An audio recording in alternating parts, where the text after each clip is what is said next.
The past causes the present and so the future. Dating back to several thousand years ago, the Ramanadishwar temple remains not just a notable historical content but provides an eminent identity to Porur. This temple was constructed by Kulothunga Cholan. It has an interesting mythological story behind. It is said that Rama, during his journey to Sri Lanka to save Sita, halted at this spot. It is believed that his 40-day fast made Lord Shiva appear before him to answer his prayers. Hence the name of the temple, Rama and Ishwar Ramanadishwar. The inscriptions have coined the area as Perur Nadu, meaning a great town, which consists of several villages. The term arose as a result of the hierarchical Chola administration that was prevalent during the time. Valuable written evidences trace back to 1794 when maps came into existence. Agriculture was predominantly practiced in the villages with traces of existence till date in a few regions. The development of industries began in 1961. Since the 1980s, there has been a gradual development with the establishment of institutions and IT parks. From a lush green land, Porur is now being shifted to a paramount commercial region. In today's scenario, water remains a sector of major concern. The main focus of our study would revolve around water urbanism. Porur, a remarkable commercial region, is also known for its lake. We thereby aim to study and analyze Porur, including the impact it creates in the surrounding areas of Karambakam, Ramachandra University, Ramanadishwar Nagar, Baikadai Junction, Ayyappan Thangal and Porur Gardens. The total study area is 5.25 square kilometers. The main access to the site is via the Arcot Kundrattur Road, Mount Punnamalli Road, SH113, the National Highway 32, also including a paid toll booth. The everyday activities of the people include the mobility of share autos, food street vendors along the line of commercial stores and educational zones. The weekend is mostly busy with the fish market gaining more attention. The NSN market also witnesses a number of trucks delivering vegetables and the place remains quite congested. The everyday commutation of the people results in dense traffic zones at the Porur junction. The commercial zones in Kundrattur Road stretch, the SRMC, are the other important nodes of consideration. The improper condition of the Kundrattur Road results in heavy traffic, thus causing delay. The functioning of the MGR flyover from 2017 eased out the traffic. The development of industrial zones like the DLF has been the main reason for the growing settlements of Porur. As a contrast to this, the Vanagaram fish market acts as a revenue source for the economically weaker section and the fisherman community. The region houses about 161,138 residences with about 3,000 houses.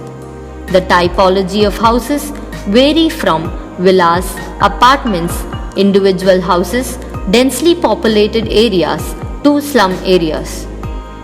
The establishment of educational zones like SRMC occupies major area geographically and is the main cause for economic development of the region.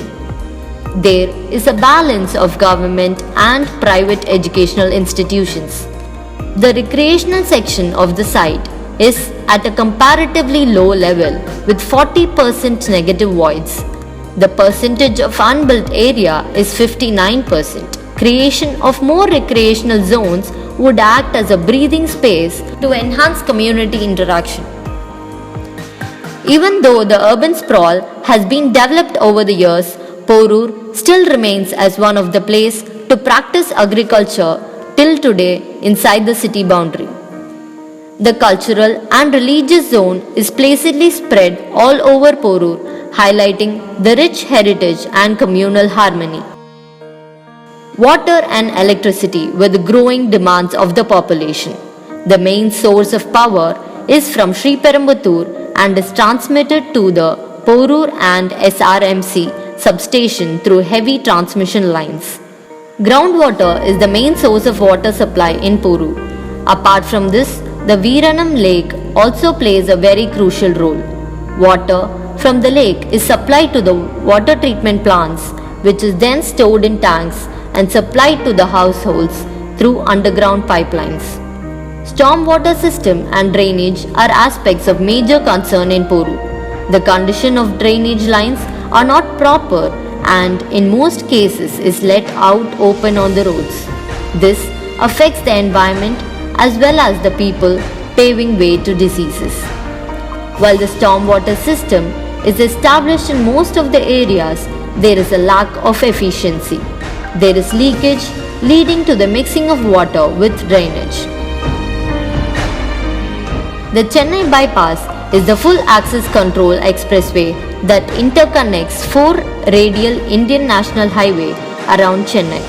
This was constructed as part of National Highway Development Project to decongest the city of transiting vehicles. This expressway now forms a part of the circular transportation corridors. The Porur Lake. Porur Lake is a significant freshwater source which benefited people few years back. Desilting has to be done in order to increase the water storage capacity, which hasn't been done effectively. There are encroachments of the lakes where illegal activities takes place. The boundaries are used as dump yards. It has clayey soil with saline content. Due to the increasing pollution, the potability of the water is at the brink. The inlet for Porur Lake, called the Tandi Canal, brings fresh water mixed along with sewage and garbage. Due to the lack of proper preventive measures by the authorities, the lake overflowed and flooded the regions around the lake in 2015. These issues should be brought to light and awareness should be spread so that people realize the harmful impacts it creates on the environment.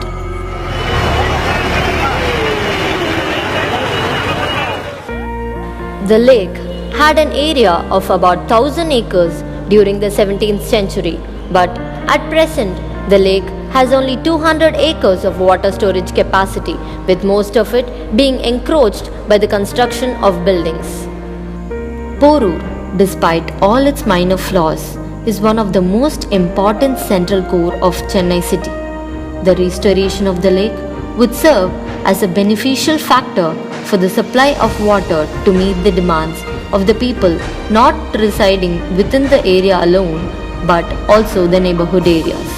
The region, being a commercial sector, would draw more people, thereby leading to a rise in the economy level.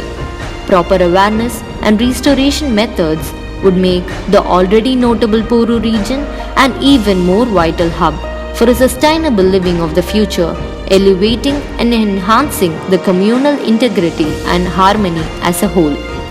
If water had a voice, its cry for help would be thus. If there is one resource in the world which is neglected on a larger scale by the humans, it is water. Porur Lake is being massacred little by little. Nature will always serve justice for itself.